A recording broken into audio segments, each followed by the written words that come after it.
Sometimes the kindest hearts carry the heaviest burdens. When a widow and her 2 daughters find a broken old warrior dying at their door, they face a choice that will change everything. Runa has been alone for 3 years, struggling to keep her family alive in the harsh northern mountains. Her daughters, Inga and Thyra, have watched their mother sacrifice everything just to survive each winter. Then one morning, they discover Sten collapsed in the snow.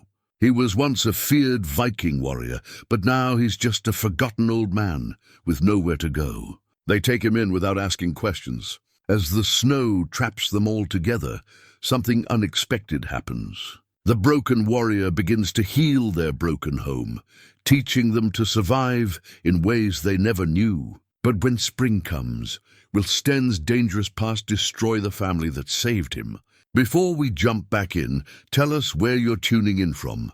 And if this story touches you, make sure you're subscribed, because tomorrow I've saved something extra special for you. The wooden gate stood half buried in snow, its iron hinges groaning against the relentless wind that swept down from the mountain peaks. Beyond it lay a small hamlet that time seemed to have forgotten, where smoke rose from a single chimney against the grey December sky. The other houses stood empty now, their owners having fled south when the harvest failed 3 seasons running. Only one family remained in this place that had once been home to dozens. Runa pressed her face against the frost-covered window, watching the snow fall in thick, silent curtains. At 42, she carried herself with the quiet dignity of a woman who had learned to bear more than her share of sorrow. Her auburn hair, now streaked with premature silver, was pulled back in a simple braid that hung down her back. The lines around her green eyes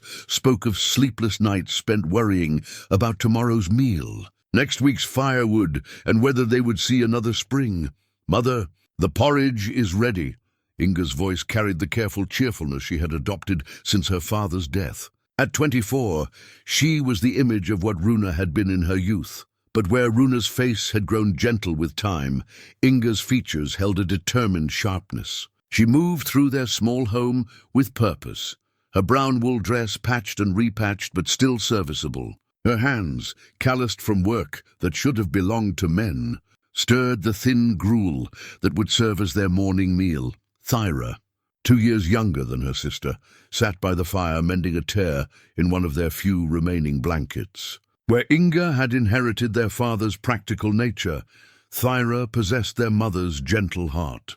Her blonde hair caught the firelight as she worked, and her blue eyes held a softness that 3 years of hardship had not been able to harden. She hummed quietly as she sewed, a melody their father used to sing while working in the fields.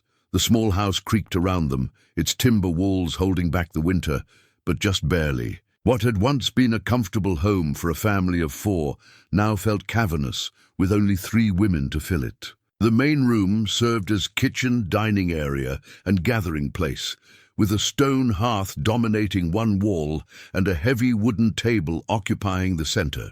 Bjorn had built that table with his own hands when they were first married, carving intricate knotwork along its edges during the long winter evenings. 4 wooden bowls still sat upon that table, as they had every morning for the past 3 years. Runa could not bring herself to put away Bjorn's bowl, though it served as a daily reminder of their loss. The carved wood, worn smooth by years of use, seemed to hold the memory of his calloused hands. Sometimes, in the early morning light, she could almost see him sitting there, steam rising from his porridge as he planned the day's work. Bjorn had been a good man, the kind who helped his neighbors without being asked and never raised his voice in anger. He had strong hands and a stronger back, and he could make anything grow in their small garden plot. The other families in the hamlet had looked to him for guidance when the harsh winters came, and he had never turned anyone away from their door. That generosity had been his nature, but it had also been their downfall. 3 winters ago, when the Eriksson family's roof had collapsed under heavy snow, Bjorn had set out in a blizzard to help them. "I'll be back before dark," he had promised, kissing Runa goodbye at this very gate. But the storm had worsened, and somewhere on the treacherous mountain path the snow had claimed him. They found his body 2 days later, frozen beneath a drift that had avalanched down from the higher peaks.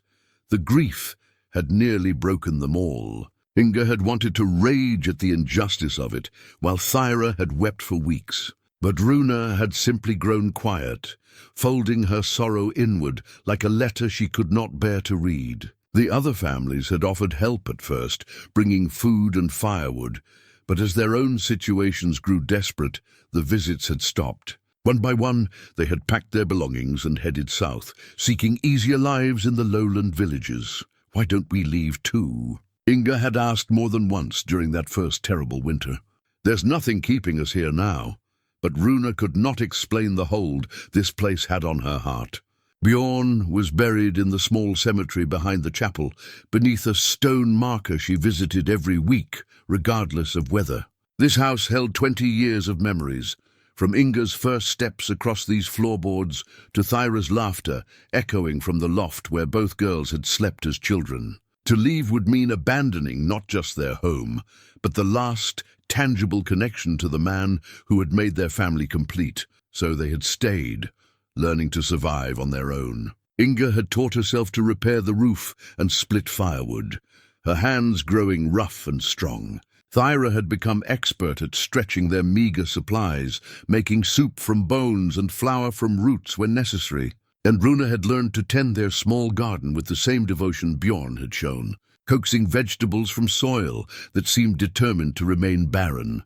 Their neighbors' abandoned houses stood as monuments to surrender, their windows dark and their gardens overgrown with weeds. Sometimes Runa would walk past them and remember the sound of children playing in their yards, the smell of bread baking in their ovens, the sight of laundry hanging on lines strung between the buildings. The silence now felt oppressive, broken only by the wind and the occasional call of a raven.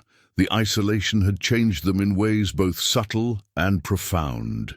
Inga had grown more protective, taking on the role of guardian that had once belonged to her father. She checked the doors and windows each night, inventoried their supplies with the precision of a quartermaster, and watched the horizon for signs of trouble. Thyra had become their keeper of hope, finding beauty in small things and maintaining the rituals that kept their home feeling like more than just a shelter. And Runa had discovered reserves of strength she had never known she possessed. The woman who had once relied on her husband for so many decisions now made them all herself. She had learned to read the weather patterns in the clouds, to judge whether their food stores would last until spring, to know when their small herd of goats needed shelter from the coming storms. But the cost of that strength was a loneliness that sometimes threatened to overwhelm her.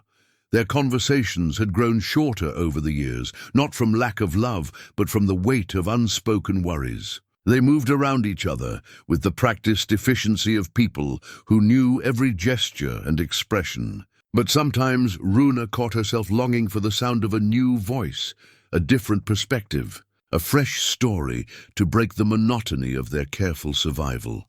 The porridge Inga ladled into their bowls was thinner than it had been a month ago, and thinner than it had been a month before that. They ate slowly, making it last, and no one mentioned how their stomachs still felt empty when the bowls were clean.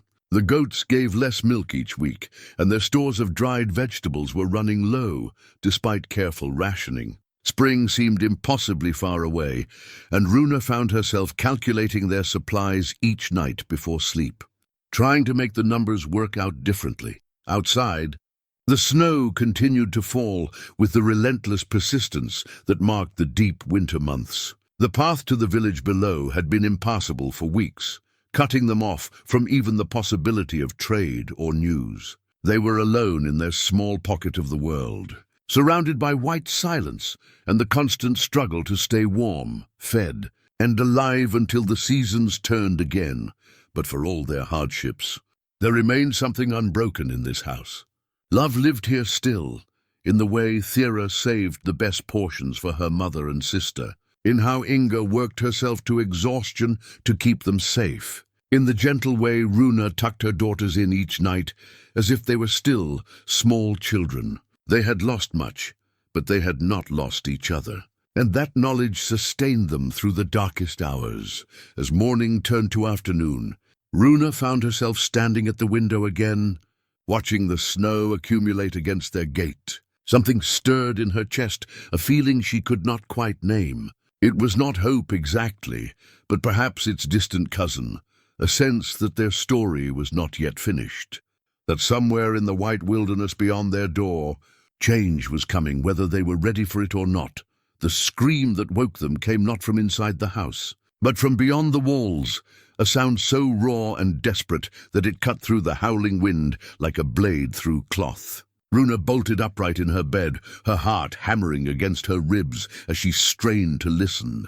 For a moment she wondered if she had dreamed it, but then Inga's voice called out from the next room, "Mother, did you hear that?" Runa was already reaching for her woolen cloak, her bare feet hitting the cold floor with purpose. "Stay inside with Thyra," she called back, but even as she said it, she knew her daughters would not listen. They had learned too well the lesson that survival meant facing trouble together. The wind struck her face like a physical blow when she opened the door, driving snow into her eyes and mouth. The storm had worsened during the night, transforming the world beyond their threshold into a whirling chaos of white. She could barely see the gate 20 paces away, its wooden posts appearing and disappearing in the shifting curtains of snow. "There!" Thyra's voice came from behind her, high and tight with alarm. "By the gate!" Through the blizzard, Runa caught sight of something dark against the white ground. At first, she thought it might be a fallen branch or perhaps one of their goats that had broken free from the shelter. But as her eyes adjusted to the storm, the shape resolved into something that made her blood run cold. It was a man, lying motionless in the snow that had drifted against their gate. His body was curled into itself like a child seeking warmth, and even from this distance she could see that he was not moving. Is he alive? Inga had appeared at her shoulder, already wrapped in her heaviest cloak and clutching a length of rope. Always practical, always thinking ahead to the dangers that might await them. "I don't know." Runa's breath came out in white puffs as she spoke. "But we have to find out." They made their way across the yard together, the three of them linked by Inga's rope to keep from losing each other in the storm. Each step was a struggle against wind that seemed determined to drive them back inside, and the snow was deep enough to reach Runa's knees in places. By the time they reached the gate, her legs were numb with cold, and her lungs burned from breathing the frigid air. The man was older than she had expected. Perhaps 60 years or more, with a full beard that had turned white with age and frost. His clothes were those of a traveller, a heavy cloak over leather tunic and woolen breeches, but they were soaked through and offered little protection against the storm. Most striking were the scars that marked his visible skin, a long white line that ran from his left temple to his jaw, smaller marks on his hands and forearms, and what looked like an old burn across the back of his right hand. "He's still breathing," Thyra whispered, kneeling beside him despite the snow soaking through her skirts.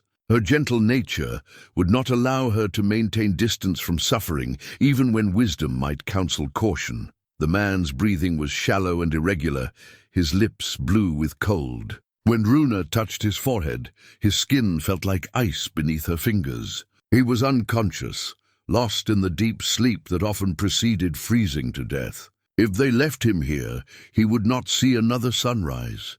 "We should bring him inside," Thyra said, looking up at her mother with eyes full of compassion. Inga's expression was more guarded. "We don't know anything about him. He could be dangerous. Look at him," Thyra gestured to the man's still form. "He can barely breathe, let alone cause us harm." But Runa understood her elder daughter's caution. They were 3 women alone, with no one to call for help if this stranger proved to be a threat. Their food stores were already stretched thin, and another mouth to feed could mean the difference between survival and starvation. Every practical consideration argued against taking him in, yet as she looked down at the man's face, peaceful in unconsciousness but marked by suffering, she heard Bjorn's voice in her memory.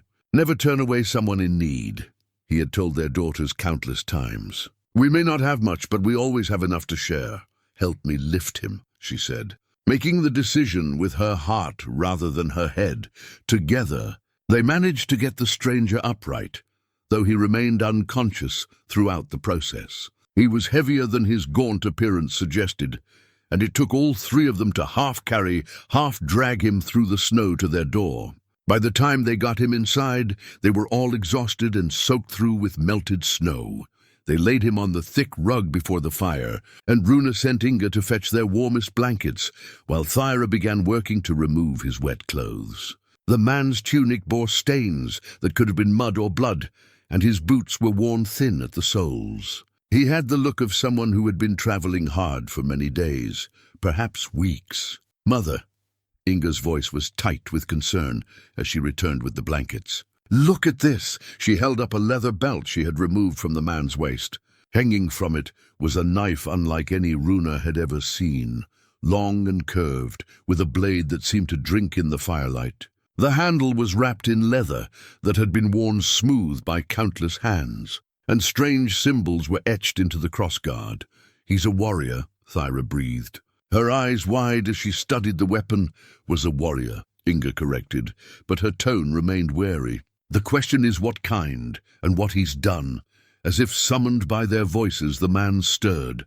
His eyes opened slowly, revealing pale blue irises that seemed to hold depths of weariness. For a moment, he simply stared at the ceiling above him, as if trying to remember where he was and how he had come to be there. Then his gaze found the three women watching him, and something like shame flickered across his features. He tried to sit up, winced, and fell back against the blankets. When he spoke, his voice was rough as gravel, as if he had not used it in some time. "I beg your pardon," he said, and the formal politeness of the words seemed strange coming from a man who looked like he had been living rough for months. "I did not mean to impose upon your kindness. You were dying in the snow," Runa said simply. "No imposition in that." The man's eyes moved from face to face, taking in their simple clothes, their work-worn hands, the modest surroundings of their home. "I have nothing to offer in return for your hospitality," he said quietly. "No coin, no goods to trade. Only the burden of another mouth to feed. What's your name?" Thyra asked, her natural warmth already beginning to thaw her initial wariness. The man was quiet for a long moment, as if the question required careful consideration. "Sten," he said finally. "Just Sten." "Well, just Sten." Runa found herself smiling despite everything. "You're welcome to stay until the storm passes. After that, we'll see what we shall see." But even as she spoke the words, she wondered what they had invited into their home. The knife at his belt spoke of violence, and the scars on his skin told stories she was not sure she wanted to hear.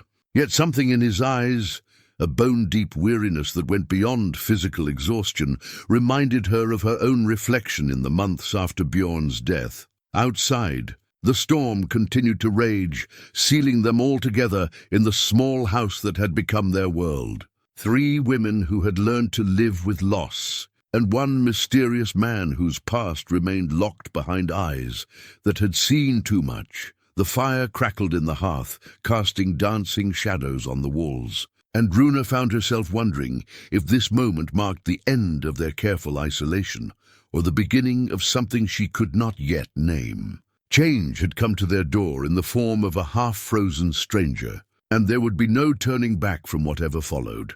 The morning after brought an uncomfortable quiet that settled over the house like dust on forgotten furniture. Sten had spent the night on a makeshift bed near the fire, wrapped in their thickest blankets, but sleep had clearly eluded him. Runa found him sitting upright before dawn, staring into the dying embers with the stillness of a man accustomed to keeping watch. "The storm has passed," he said without turning when he heard her footsteps. His voice carried better now that warmth had returned to his body, though it remained rough around the edges.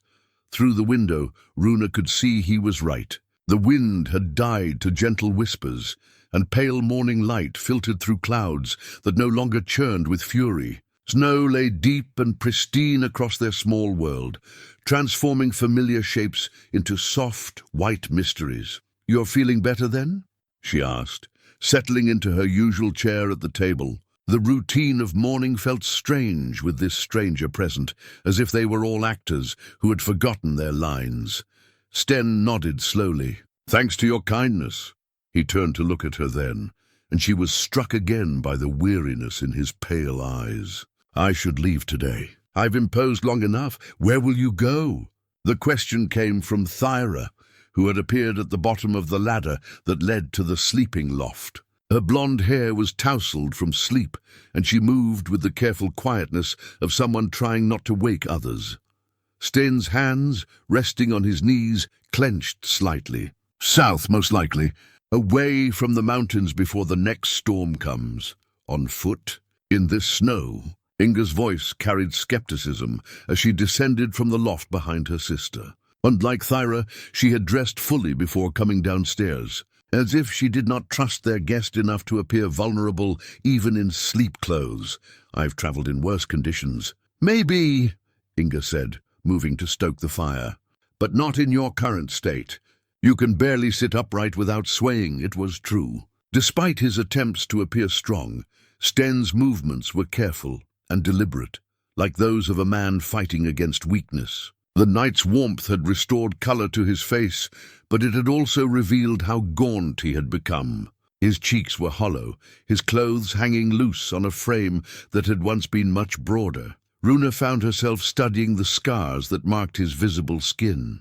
The long line across his face had healed cleanly, but it was deep enough to have left permanent marks. Others looked more recent. Red lines across his knuckles, a half-healed cut on his neck that disappeared beneath his tunic collar. These were not the old wounds of a warrior long retired, but fresh reminders of recent violence. "When did you last have a proper meal?" she asked. Sten's jaw tightened. "I don't recall." "Then you'll stay until you do," Runa said with finality. "We may not have much, but we have enough to share for a few days." The words echoed Bjorn's philosophy so perfectly that for a moment she could almost hear his approving chuckle. Her daughters exchanged glances. Thyra's pleased, Inga's concerned, but neither contradicted her.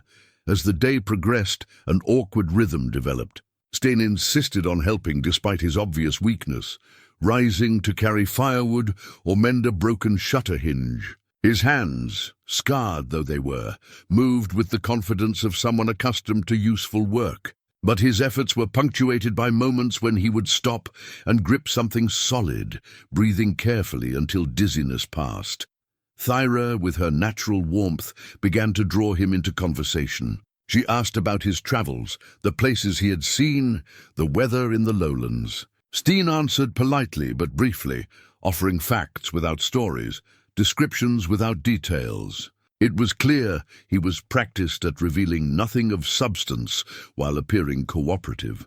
Inga remained watchful, observing their guest with the intensity of a hawk studying potential prey. She noticed how his eyes automatically tracked movement, how he positioned himself where he could see all entrances, how his hand occasionally drifted toward where his knife would rest, if he were wearing it. These were not the habits of a merchant or farmer, but of someone who had learned to expect danger. The strange leather pouch that Sten carried became a source of particular fascination. It was small, no larger than a man's fist, but he guarded it carefully and checked on it frequently. The leather was old and supple, dyed a deep brown that spoke of quality craftsmanship. Strange symbols were burned into its surface, not letters that any of them recognized, but angular marks that seemed to hold meaning beyond mere decoration. "What's in the pouch?" Thyra asked during the midday meal, her curiosity finally overcoming her politeness. Sten's hand moved instinctively to the bag at his belt, and for a moment something flickered in his eyes. Not anger, but a deep, protective wariness.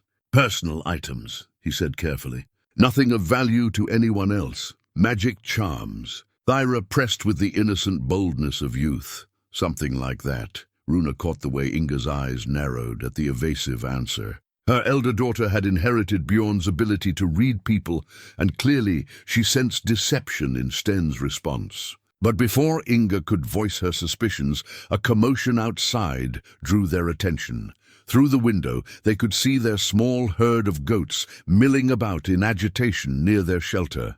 The animals were bleating in distress, and even from inside the house, it was clear something had frightened them. "Wolves," Sten said immediately, rising from his chair with sudden urgency. "Or worse, worse." Runa felt ice settle in her stomach, but Sten was already moving toward where his knife hung on a peg near the door. "There are things that hunt in winter storms, things that follow the scent of desperation." Before anyone could ask what he meant, a howl echoed across the snow-covered landscape, long, mournful, and distinctly not like any wolf they had ever heard. It was answered by another from a different direction, then another, until the air filled with a chorus of sounds that raised the hair on the back of Runa's neck. "Get away from the windows," Sten commanded, his voice carrying an authority that brooked no argument. "And bar the door now." The change in him was startling. Gone was the weary traveler who could barely stand without swaying. In his place stood a man who moved with deadly purpose, his scarred hands steady as he checked the edge of his blade. Whatever was coming, he had faced it before. Outside, the howling grew closer, and something large crashed through the trees at the edge of their small clearing. The goats' bleating reached a fever pitch of terror, and then abruptly fell silent. "What are they?" Thyra whispered, pressing close to her mother. Sten's expression was grim as he peered through a crack in the shuttered window. "Outcasts," he said quietly. "Men who've lost their way in more than just direction. They travel in packs now, taking what they need from anyone too weak to stop them." The implications hung in the air like smoke from a bitter fire. 3 women alone had exactly the kind of vulnerability such men would seek to exploit. And now those predators were circling their home, drawn perhaps by the smoke from their chimney, or simply the promise of shelter and supplies. Runa felt her daughters move closer to her, instinctively seeking the protection that mothers were supposed to provide. But for the first time since Bjorn's death, she was not sure her love would be enough to keep them safe. The silence that followed was worse than the howling. It stretched across the snow-covered clearing like a held breath, broken only by the soft whisper of wind through the pine boughs and the anxious shuffling of feet inside the house. Runa counted heartbeats in the quiet, each one seeming to echo in her ears as she waited for whatever would come next. Sten moved through their home with the fluid efficiency of a predator, checking each window and testing the strength of their door. His transformation was complete now. The weary traveler had vanished, replaced by someone who understood violence in ways that made Runa's stomach clench with unease. Yet she found herself grateful for that knowledge as shadows moved between the trees at the edge of their clearing. "How many?" Inga whispered, pressing herself against the wall beside a shuttered window. 4, maybe 5, Sten replied, without looking away from his surveillance. "Hard to say for certain.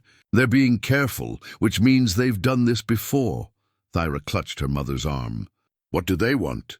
"Everything we have," Sten said simply. "Food, shelter, warmth, and likely more than that." The implication hung in the air like the scent of smoke, and Runa felt something cold and sharp settle in her chest. She had heard stories, whispered tales from travelers who passed through before the snows came. Men who had been cast out from their communities for crimes too dark to forgive, who now wandered the wilderness taking what they pleased from those too weak to resist.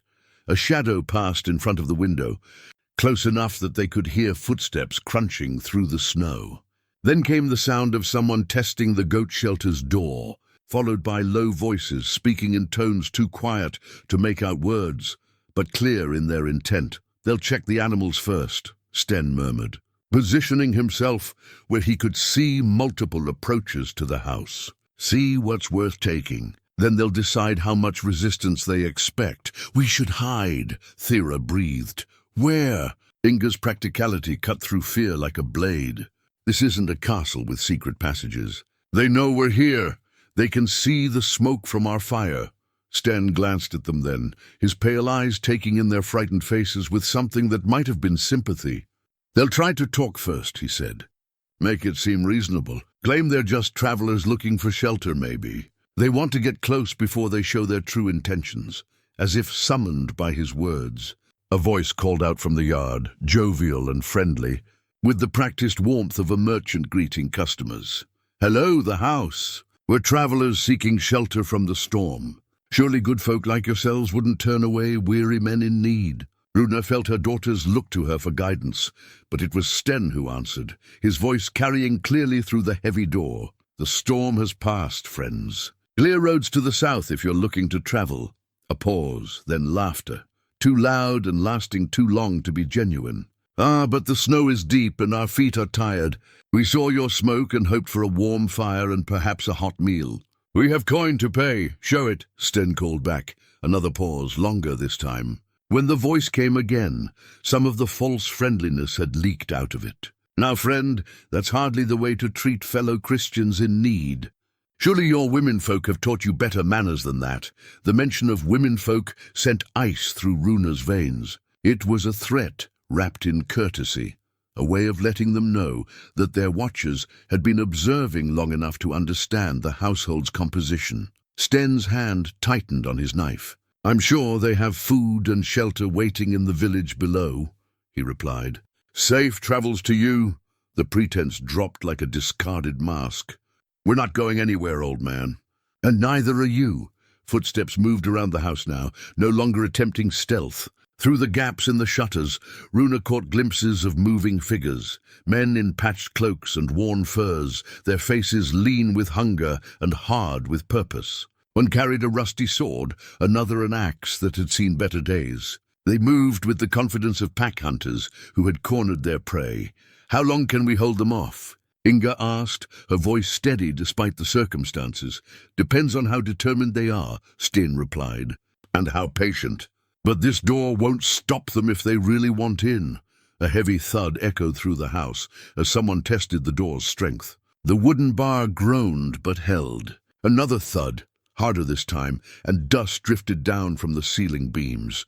"They're not going to give up," Thyra said, stating the obvious with the clarity that sometimes comes in moments of crisis. Sten nodded grimly. "No, they've already committed themselves. Backing down now would mean admitting weakness, and men like these can't afford that."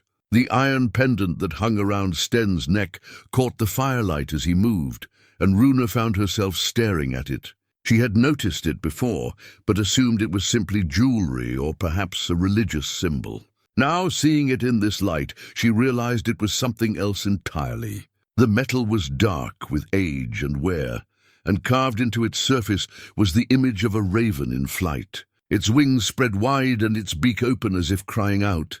"That symbol," she said quietly, nodding toward the pendant. "I've seen it before."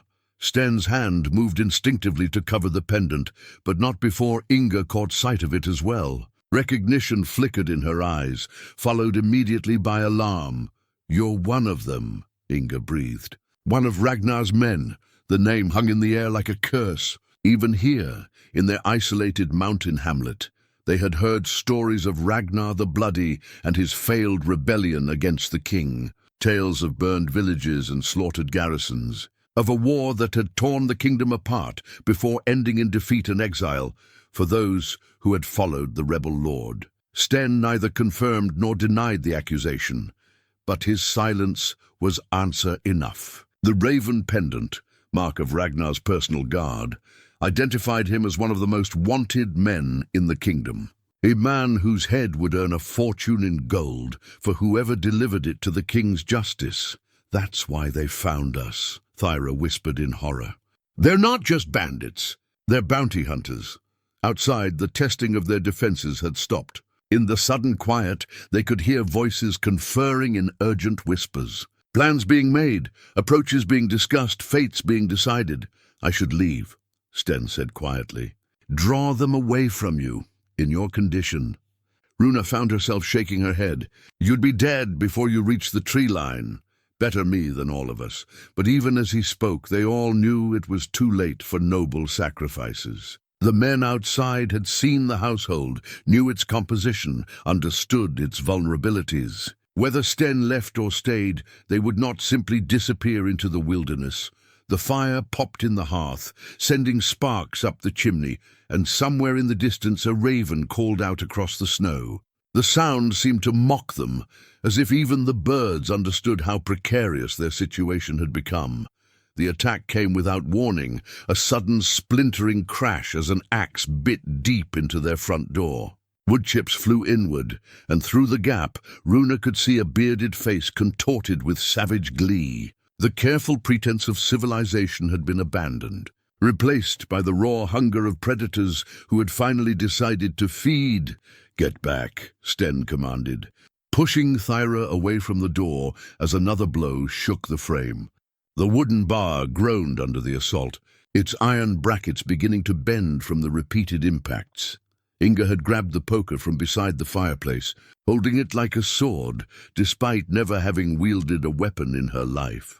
Her face was pale but determined, and Runa felt a fierce pride in her daughter's courage, even as terror clawed at her heart. Thyra pressed close to her mother's side, her blue eyes wide with fear, but still watching everything. Still thinking, even in the midst of chaos. "Through the back," Sten said, gesturing toward the kitchen, where a smaller door led to their garden plot. "You can reach the trees from there.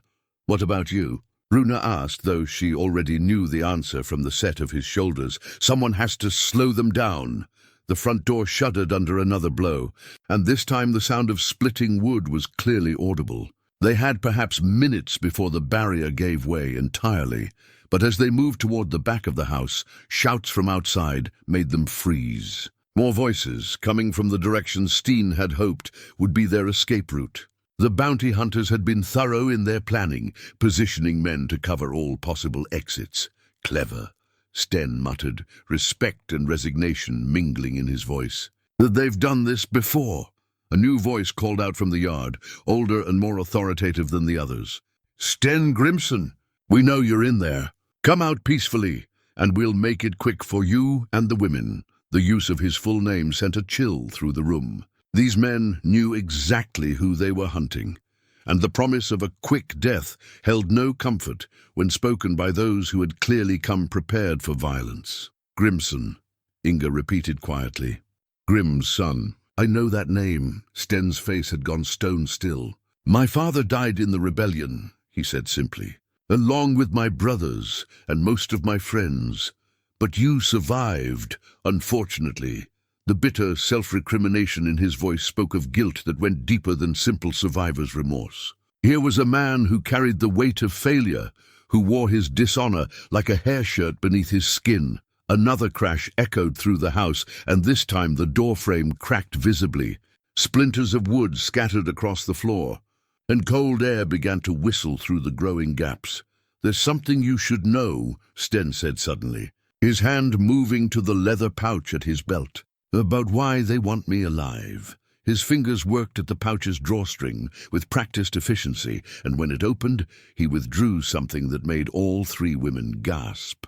It was a ring, heavy gold set with a stone, that seemed to drink in the firelight and reflect it back in shades of deep red. Even Runa, who knew little of such things, could recognize the craftsmanship of royal goldsmiths. "Ragnar's seal ring," Thyra breathed. "The only proof that he ever truly named an heir," Sten confirmed. "Worth a king's ransom to the right buyer, or enough to start another rebellion in the wrong hands." The implications crashed down on them like an avalanche.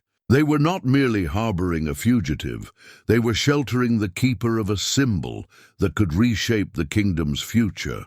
The bounty hunters outside were not just seeking gold for Sten's capture. They were after a prize that could make them rich beyond imagination or powerful beyond measure. "Why do you carry it?" Runa asked, staring at the ring that seemed to pulse with its own dark light. "Because Ragnar asked me to." The words came out like a confession pulled from reluctant lips. "With his dying breath, he made me swear to keep it safe until the time was right to use it. And when will that be?" Sten's laugh was bitter as winter wind. "When I'm worthy of it again. Which may be never." The front door gave way with a sound like breaking bones, and suddenly the house was full of moving shadows and harsh voices. The bounty hunters poured through the opening like water through a broken dam. their weapons glinting in the firelight as they spread out to secure the room. There were 5 of them, Runa saw, lean, hard men with the look of wolves that had been hunting together for a long time. Their leader was a grizzled veteran with scars that told stories of countless battles, his grey beard braided with small bones that clicked together when he moved. The others ranged in age from barely out of boyhood to middle years, but all shared the same predatory alertness.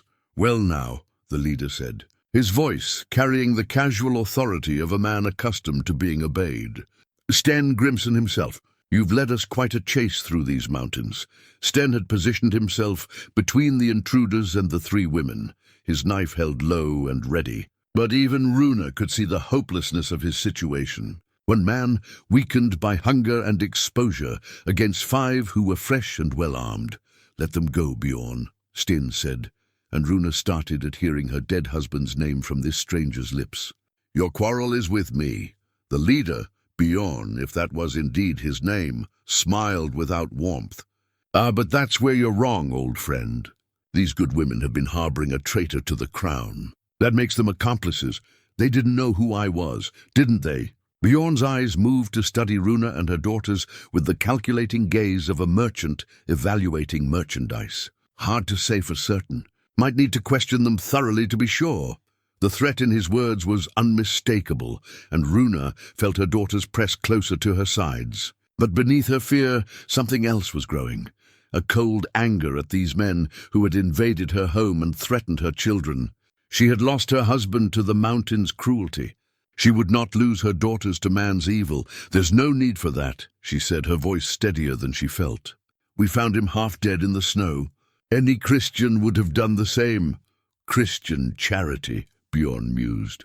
"A dangerous thing in times like these. Gets good people into trouble they never intended."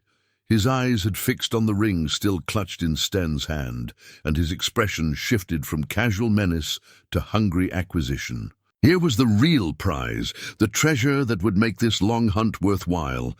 "Hand it over." "Steen, you know you can't use it, and keeping it only brings death to those around you." The standoff stretched like a taut bowstring, ready to snap at the slightest pressure. Steen's knuckles were white where he gripped his knife, while Bjorn and his men formed a loose semicircle that blocked any hope of escape. The fire continued to crackle cheerfully in the hearth, its warmth a mockery of the cold violence that filled the room. "You know," Bjorn said conversationally, settling into Runa's chair as if he owned it, "I've been chasing you for the better part of 2 years now, following rumors, tracking down old comrades, piecing together your path like a hunter following blood trails through snow." His men remained alert but relaxed, confident in their numbers and their leader's ability to control the situation. One of them, a younger man with a thin scar across his left cheek, had moved close enough to the women that Runa could smell the unwashed wool of his cloak. "Always one step behind," Bjorn continued, "until that fool Eriksson started talking in his cups about seeing a scarred stranger heading north toward the mountain passes." Amazing how loose tongues become when there's coin involved. Sten's jaw tightened. Eriksson always was weak, but useful. Bjorn's fingers drummed against the table's wooden surface, and Runa noticed he wore several rings, trophies taken from previous victims, she suspected. "Just like that ring you're clutching will be useful to the right buyer. You don't understand what it represents. Gold and power." Bjorn shrugged. "That's all I need to understand. The king pays well for rebel artifacts, and there are others who might pay even better for the chance to rally the old loyalists." Thyra shifted beside her mother, and the movement caught the scarred man's attention. His eyes lingered on her face, with an appreciation that made Runa's stomach turn. She had seen that look before, in the markets when traders evaluated livestock, and she knew with sick certainty what these men planned if they succeeded in taking control. "There's no need to involve the women," Sten said again, his voice carefully controlled. "They've done nothing wrong, haven't they?" Bjorn's tone remained pleasant, but his eyes had gone cold. "Harboring fugitives, concealing stolen royal property, lying to representatives of the crown. That's treason, technically speaking. Technically speaking, you're not representatives of anything but your own greed. Bjorn's smile widened. Perhaps. But who's going to argue the point? You'll be dead, and they'll be in no condition to contradict whatever story we choose to tell.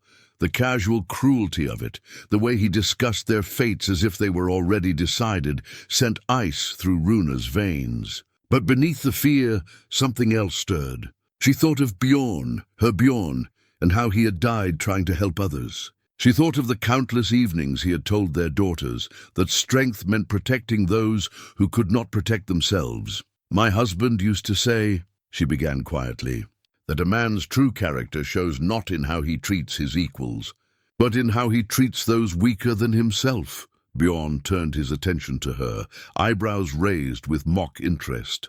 "Did he now? And where is this wise husband of yours?" "Dead," Runa said simply.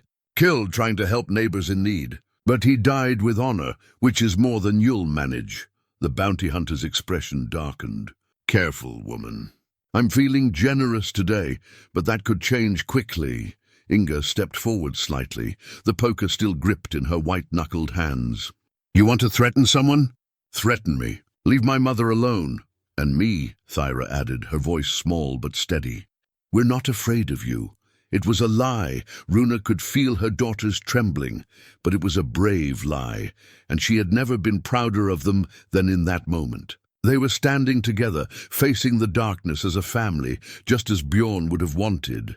Sten glanced back at them, and something shifted in his scarred features. The resignation that had marked him since his arrival began to fade, replaced by something harder and more dangerous. When he looked at Bjorn again, it was with the eyes of a man who had finally found something worth fighting for. "You made a mistake coming here," he said quietly. "Did I?" "You're outnumbered 5-1, old man. What possible mistake could I have made?" "You threatened them." Sten's voice carried a new note, not desperation but purpose. "These women saved my life when they had every reason to let me die. They fed me when they could barely feed themselves. They showed me kindness I hadn't known in years. How touching.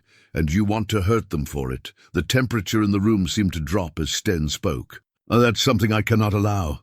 Bjorn leaned forward, suddenly more alert. Something in Sten's tone had caught his attention, a shift from defensive to offensive that spoke of dangerous possibilities. "You cannot allow," he repeated. "You're hardly in a position to allow or disallow anything." But even as he spoke, his men were shifting, hands moving toward weapons, instincts honed by years of violence, warning them that the dynamic had changed. The cornered prey was transforming into something else entirely.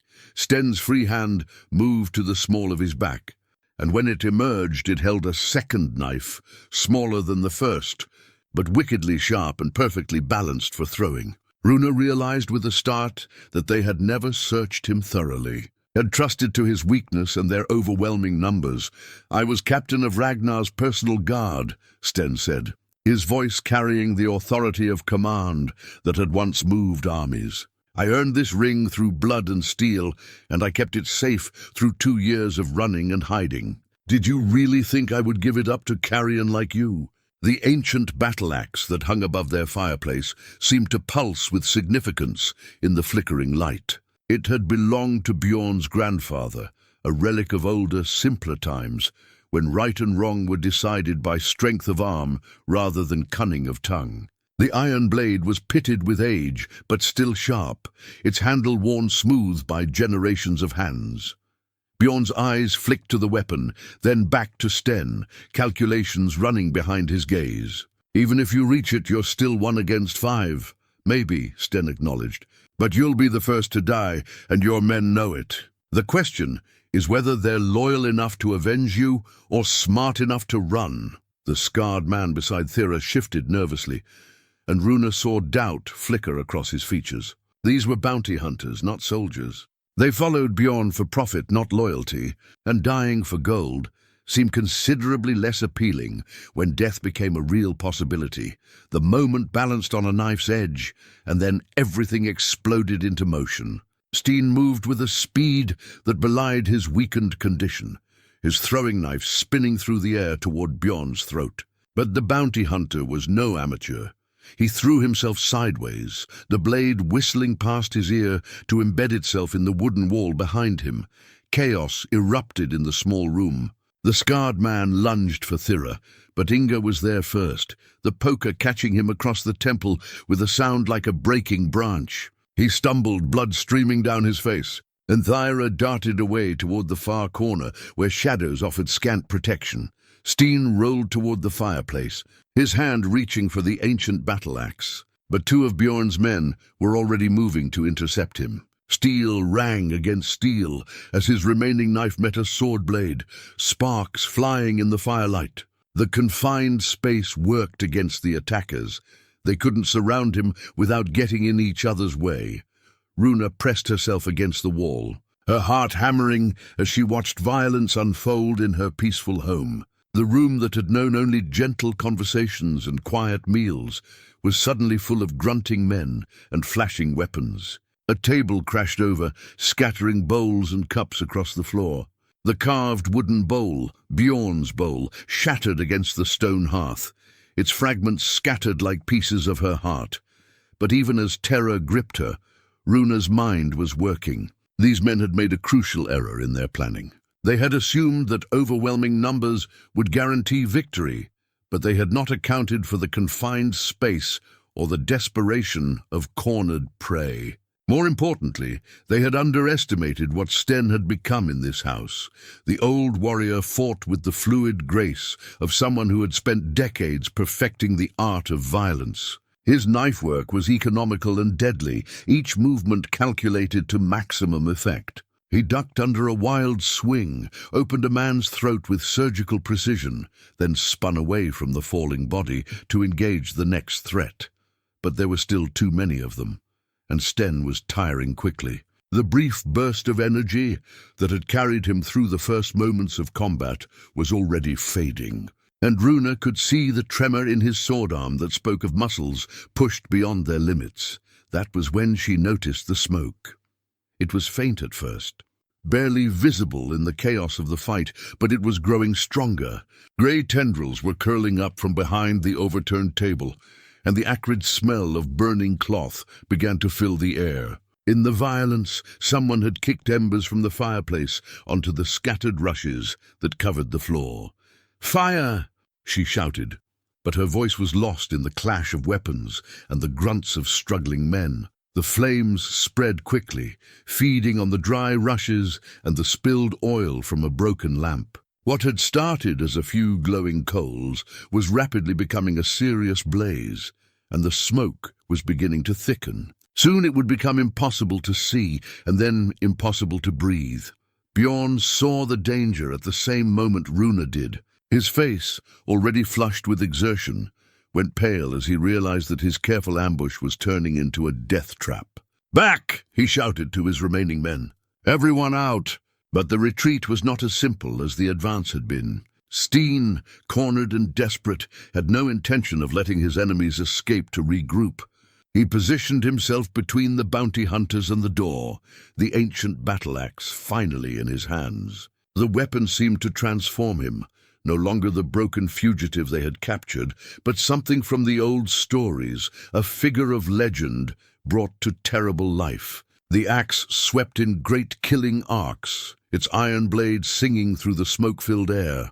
One of Bjorn's men tried to rush past and paid for his haste with his life, the ancient weapon taking his head from his shoulders with casual efficiency. The others pulled back, suddenly realizing that their easy victory had become a nightmare of fire and steel. "This way!"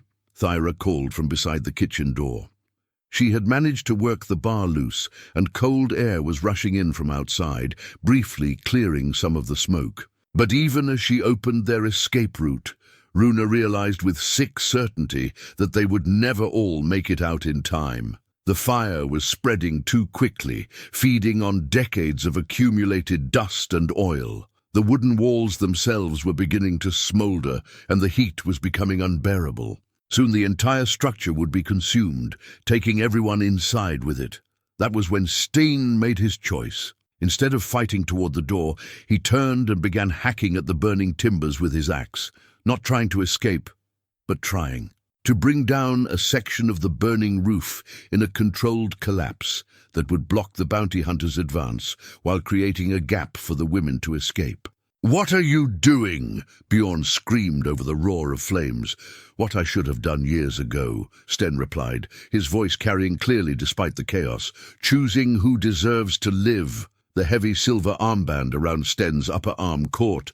The firelight as he worked, its surface inscribed with runes that seemed to dance in the flickering illumination. Runa had noticed it before, but assumed it was merely decoration. Now, seeing it in this moment of desperate action, she realized it was something more. A mark of rank, perhaps, or a badge of honor from his days as Ragnar's captain. With a sound like thunder, a section of burning roof timber crashed down, separating Sten from the bounty hunters and creating a wall of flame between them and their quarry. The heat was intense enough to drive Bjorn's men back toward the front door, coughing and cursing as they retreated from the inferno. "The ring!" Bjorn shouted desperately. "Don't let him burn it!" But Sten was no longer listening to threats. He had found his purpose at last, not in the gold circle he carried or the symbols of his past glory, but in the simple act of protecting those who had shown him kindness. The transformation was complete. From broken fugitive to guardian, from burden to protector. "Mother!" Inga's voice cut through the smoke and flames. "We have to go now." Runa looked back once at the man who had stumbled into their lives as a stranger and was now sacrificing himself as family. Through the flames and smoke, she could see him silhouetted against the fire, the ancient axe rising and falling as he worked to ensure their escape. "Sten!" she called out. But he shook his head. "Go," he commanded with the authority of a man who had led armies. "Live well. Remember that some things are worth more than gold." The last glimpse she had of him was through the kitchen doorway as they fled into the cold night air. He stood amid the flames like a figure from the old songs, magnificent and terrible, holding back the darkness with steel and will alone. The silver armband gleamed on his arm like a badge of honor finally reclaimed. Behind them, the house that had sheltered them through 3 hard winters began its transformation into a funeral pyre. But it would not burn alone. It would take with it the predators who had thought to make easy prey of the innocent, and it would serve as a monument to the redemption of a man who had finally found something worth dying for. The irony was not lost on Runa as they stumbled through the snow toward the tree line. They had taken in a stranger to save his life, and in the end he had given his life to save theirs. Some acts of mercy, it seemed, created bonds stronger than blood and more lasting than gold. The cold hit them like a physical blow as they stumbled, away from the burning house, their lungs struggling to process the frigid air after the smoke and heat they had fled. Behind them, flames painted the night sky in shades of orange and red, while ahead lay only darkness and the uncertain promise of survival in the winter wilderness. Runa's bare feet burned against the snow as she ran, her thin house dress offering no protection against the mountain cold. Beside her, Inga struggled to keep pace while helping Thyra, who had twisted her ankle in their desperate flight. The younger woman leaned heavily on her sister, her face pale with pain and shock. "The barn!" Inga gasped, pointing toward a dark shape visible against the snow-covered hillside. "We can shelter there until morning." It was their only option. The other buildings in the hamlet stood empty and unheated, their doors frozen shut by months of accumulated ice. But the old barn where they had once stored hay and housed their animals offered at least some protection from the wind, and perhaps they could find enough dry material to start a small fire. They made their way across the open ground with painful slowness, constantly looking back toward the inferno that had been their home. The flames had spread to the roof now, and burning timbers collapsed into the interior with crashes that echoed across the valley like thunder. Occasionally, they caught glimpses of figures moving around the fire's perimeter, Bjorn and his surviving men, keeping their distance from the heat, but unwilling to abandon their prize entirely. "Do you think he's still alive?" Thyra whispered as they reached the barn's heavy wooden door. Runa wanted to offer hope, but honesty compelled a different answer. "I don't see how he could be." The barn door resisted their efforts, its leather hinges stiff with cold, but eventually yielded with a groan that seemed loud enough to wake the dead. Inside, moonlight filtering through gaps in the roof revealed a space that smelled of old hay and mouse droppings. It was cold, but it was shelter, and after the chaos they had fled, even this felt like sanctuary. Inga immediately began gathering whatever combustible material she could find, bits of straw, scraps of wood, anything that might burn. Her movements were quick and efficient, her mind already focused on the practical necessities of survival. But Runa could see the tremor in her daughter's hands that spoke of shock barely held in check. "We need to think," Runa said quietly, settling onto a pile of old hay and drawing Thyra close for warmth. "About what comes next." "Next?" Thyra looked at her with wide, disbelieving eyes. "Mother, we have nothing left. No home, no food, no warm clothes. How can there be a next?" It was a fair question. They were 3 women alone in the wilderness, with winter still far from over, and no resources beyond what they wore on their backs. The nearest village was days away through mountain passes that would be treacherous, even for experienced travelers with proper equipment. But as Runa looked at her daughters, at Inga's determined face as she worked to build them a fire, at Thyra's courage in the face of despair, she felt something kindle in her chest that had nothing to do with flame. They were alive, they were together, and they carried within them the lessons that Sten had taught through his sacrifice. "We survive," she said simply. "We honor what he gave us by living through this." A small flame flickered to life among the tinder Inga had gathered, and gradually grew into something that might charitably be called a fire. It provided little heat, but the light was comforting after the darkness outside. They huddled around it, sharing body warmth and taking inventory of their situation. The reality was grim. Between them, they had nothing more than the clothes they wore, thin house dresses and worn shawls that offered minimal protection against the cold.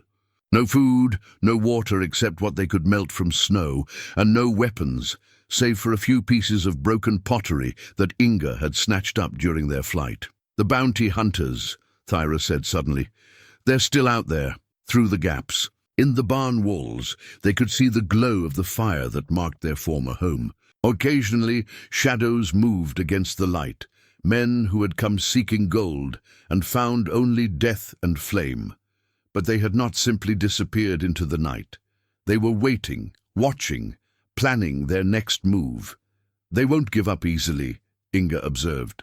"Not with that ring still unaccounted for." Runa's hand moved instinctively to her dress pocket, where the heavy weight of Ragnar's seal ring pressed against her leg. In the chaos of the fire, Sten had managed to slip it to her, a desperate, wordless gesture as the flames separated them forever. Now she carried not just a piece of gold, but the symbol of a dead king's legacy and the focus of dangerous men's greed. "Maybe we should just give it to them," Thyra suggested quietly. "It's brought nothing but trouble." "No." The firmness in Runa's voice surprised even herself. "Sten died protecting this. Men have fought and bled for what it represents. We don't get to simply throw that away because it's inconvenient." But even as she spoke, she wondered what they were supposed to do with such a burden. She was a farmer's widow, not a keeper of royal artifacts. The political implications of the ring were beyond her understanding, and the practical problems it created seemed insurmountable.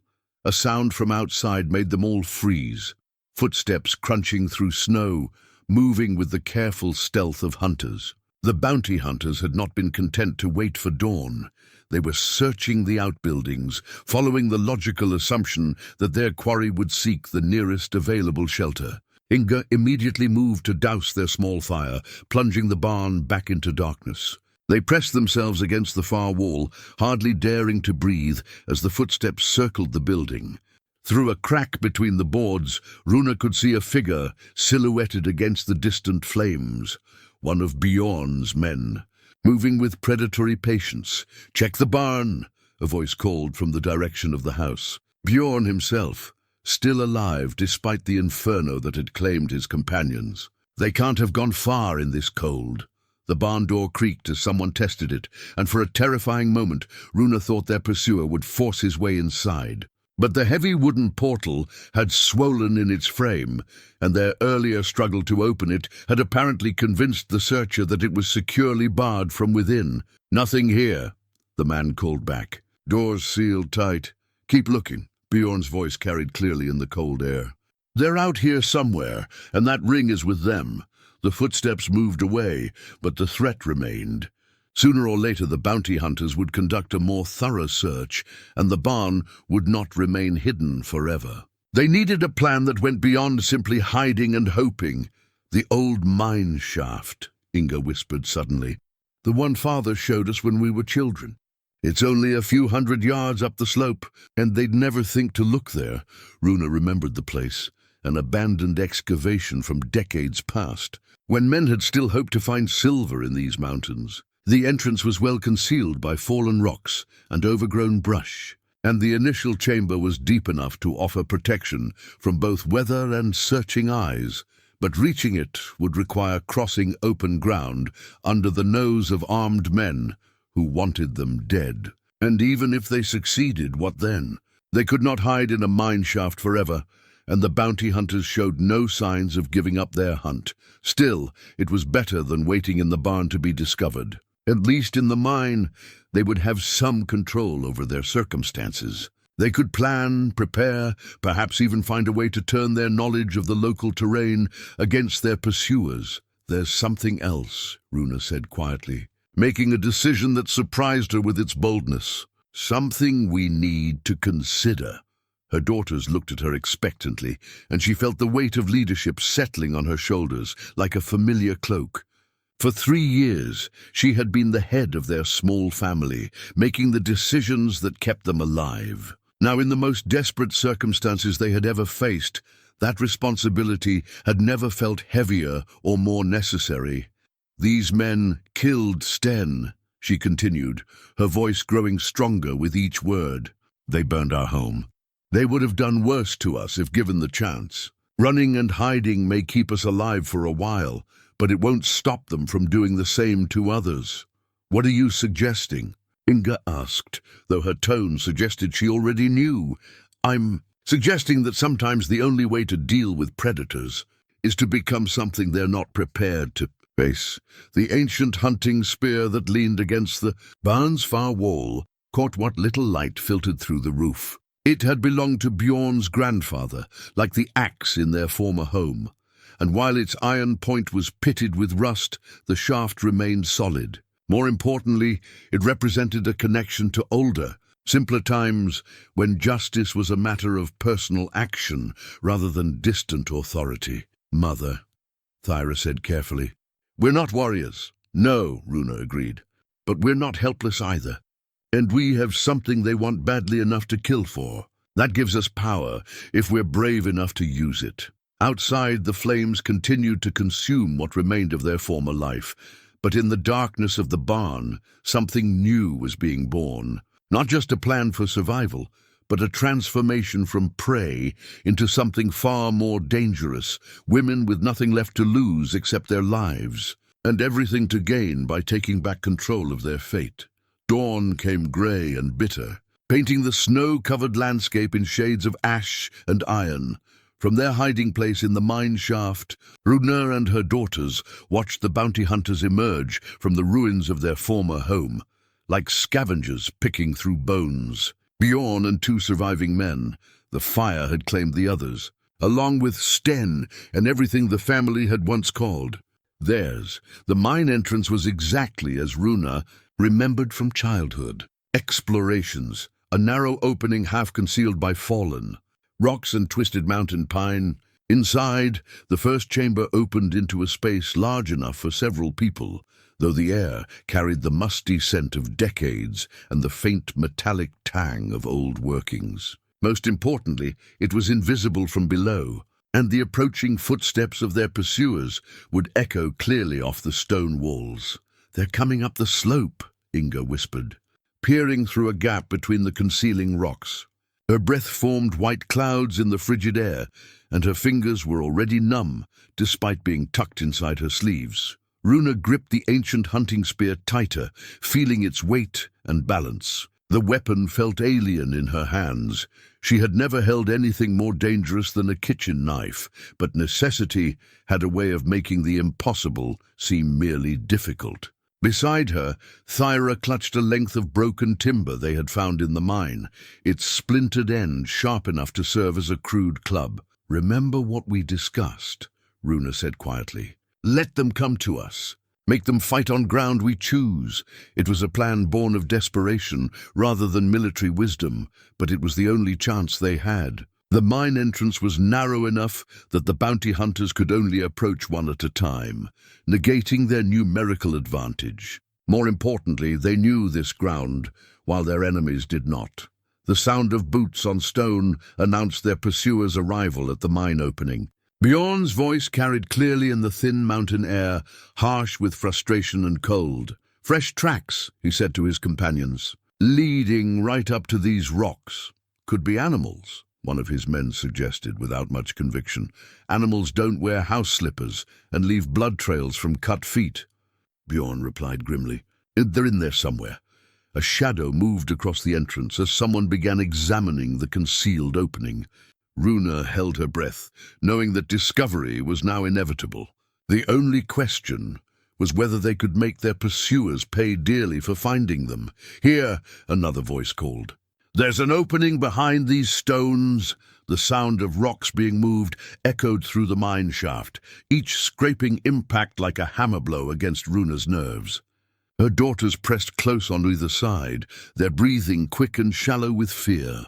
But beneath the terror, she could feel something else, a cold determination that reminded her of Bjorn in his protective moments. Light spilled into the chamber as the entrance was cleared, followed by the silhouette of a man moving cautiously into the confined space. It was the younger bounty hunter, the one with the scarred cheek, his sword held ready as he peered into the darkness. "I can smell them," he called back toward the entrance. "They're definitely here." That was when Runa struck. The hunting spear took him in the shoulder, punching through leather and flesh with a wet sound that would haunt her dreams. He screamed more in surprise than pain and stumbled backward into the shaft wall. But the wound, while painful, was not immediately fatal, and he retained his grip on his weapon. "Behind me," Runa commanded her daughters, pulling back the spear for another thrust. Blood, dark and warm, stained its iron point. The wounded man slashed wildly with his sword, forcing her to retreat deeper into the chamber. His face was twisted with rage and pain, and she realized with sick certainty that any mercy she might have hoped for had died with that first thrust. This would end with death, either theirs or his. "Careful in there," Bjorn's voice called from outside. "Don't damage the women more than necessary. We may need them to tell us where the ring is hidden." The casual brutality of the statement sent ice through Runa's veins. These men had no intention of leaving witnesses, regardless of what information they extracted. The choice was simple: fight or die. The scarred man lunged forward, his sword seeking her heart, but Thyra was there with her makeshift club. The timber caught him across the back of his skull with a sound like a splitting log, and he dropped to the stone floor without another sound. "Is he dead?" Thyra whispered, staring at the motionless form. "Does it matter?" Inga's voice was steady, but her hands shook as she picked up the fallen man's sword. "There are still 2 more out there." Through the mine entrance, they could hear Bjorn conferring with his remaining companion. The voices were too low to make out words, but the tone was clear enough: anger, frustration, and the grim determination of men who had come too far to turn back now.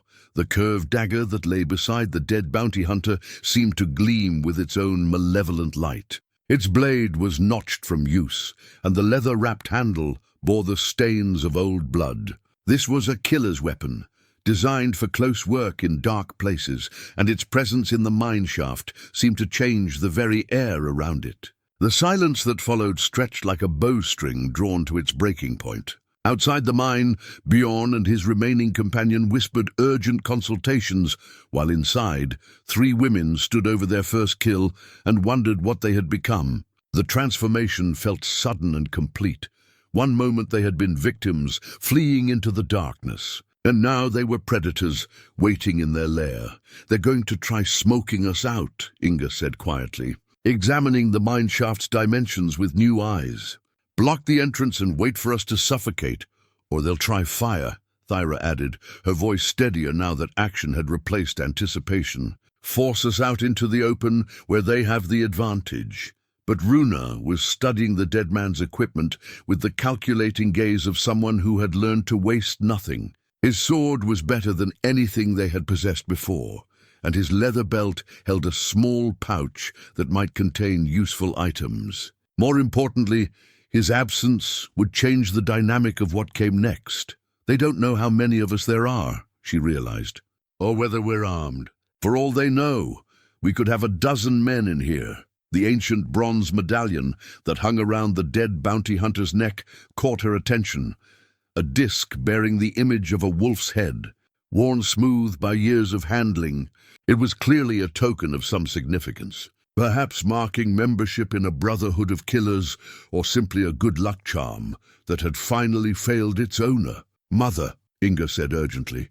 "They're moving." Through the mine entrance, they could see shadows shifting against the grey morning light. But instead of the frontal assault they had expected, their enemies seemed to be positioning themselves for something more subtle. The scrape of metal on stone suggested tools being readied, though for what purpose remained unclear. That was when the first arrow whispered through the entrance, its iron point striking sparks from the stone wall inches from Thyra's head. A second followed immediately, then a third, filling the chamber with the deadly whistle of fletched death. "Down!" Runa commanded, pressing herself against the mine wall as projectiles ricocheted through the space they had been occupying moments before. The strategy was clear now. Pin them down with archery while one man worked to seal the entrance.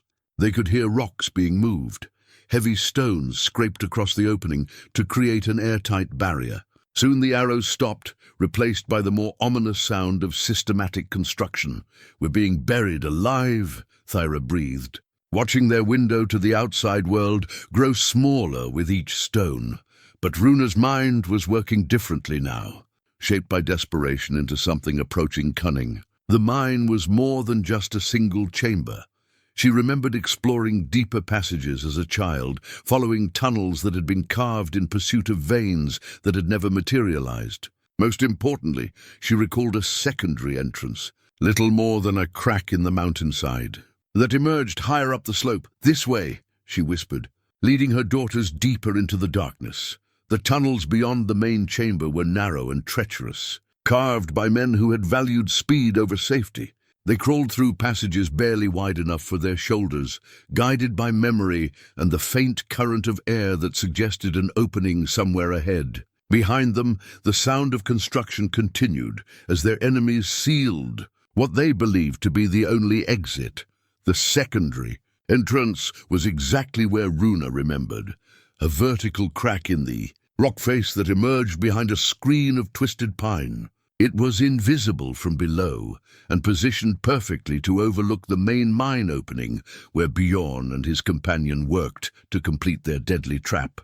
"Can you see them?" Inga whispered. Peering through the concealing branches, Runa nodded, studying the 2 figures below. Bjorn stood watch with bow ready, while his companion, a heavyset man with greying hair, continued stacking stones across the mine entrance. They were perhaps 30 yards away, close enough to hit with thrown rocks, but too far for accurate spearwork. But the dead bounty hunter's equipment included more than just weapons. His quiver held 12 arrows, and his bow, while unfamiliar, seemed well-maintained and properly strung. Runa had never shot a bow in her life, but she had watched Bjorn practice countless times during their years together. "I'm going to try something," she said quietly, testing the bow's draw weight. "If I miss, run for the tree line." "Don't look back." "Mother, you can't." "I can, and I will." The firmness in her voice surprised them all. These men killed Sten. They burned our home. They would have done worse to us if we hadn't fought back. Sometimes the only way to stop predators is to become something they fear more than they fear failure. She knocked an arrow with fingers that trembled only slightly, drew the string back to her cheek, as she had seen Bjorn do so many times, and sighted down the shaft toward the man who had destroyed everything she loved. The bronze medallion around her neck, taken from their first kill, seemed to pulse with its own weight, a reminder of what they had already accomplished and what they were capable of still. The arrow flew true, taking Bjorn's companion high in the chest and spinning him away from his work. The man's scream echoed across the mountainside, sharp and desperate in the thin air. Below, Bjorn spun toward the sound, his bow already rising to seek targets he could not yet see. The echo of Bjorn's companion's scream faded into the mountain silence, leaving only the whisper of wind through pine needles and the labored breathing of three women who had discovered they were capable of far more than they had ever imagined. Below them, the bounty hunter leader stood alone among the rocks, his bow trained on shadows he could not quite locate, his head turning frantically as he searched for targets that remained frustratingly invisible. "Where are you?" he shouted, his voice carrying the edge of desperation that marked a predator suddenly realizing he had become prey. "Show yourselves!" Runa remained motionless behind her screen of branches, another arrow already nocked and ready. Her hands were steady now, guided by a purpose that had crystallized into something harder than mere survival. This man had brought violence to her home, threatened her daughters, and murdered the broken warrior who had found redemption in their kindness. Justice, it seemed, sometimes required personal action. Bjorn's companion lay still beside the half-completed stone barrier, his blood dark against the snow. The sight should have filled Runa with horror. She had never killed anything larger than a chicken before today, but all she felt was a cold satisfaction. The mathematics of survival had become brutally simple, them or us, predator or prey, life or death. "I know you're up there somewhere," Bjorn called, his voice attempting to regain its earlier confidence. "You think you're clever, but you're just delaying the inevitable. I'll find you, and when I do, you'll wish you'd died with the old warrior." But even as he spoke, Runa could see the uncertainty in his movements. He was alone now, outnumbered by enemies he could not locate, in terrain he did not know. The careful planning that had brought him this far had crumbled into chaos, and he was reduced to hoping that bravado might accomplish what strategy had failed to achieve. Inga touched her mother's shoulder, then pointed toward a path that led around the mountainside, a route that would bring them below and behind their enemy's position.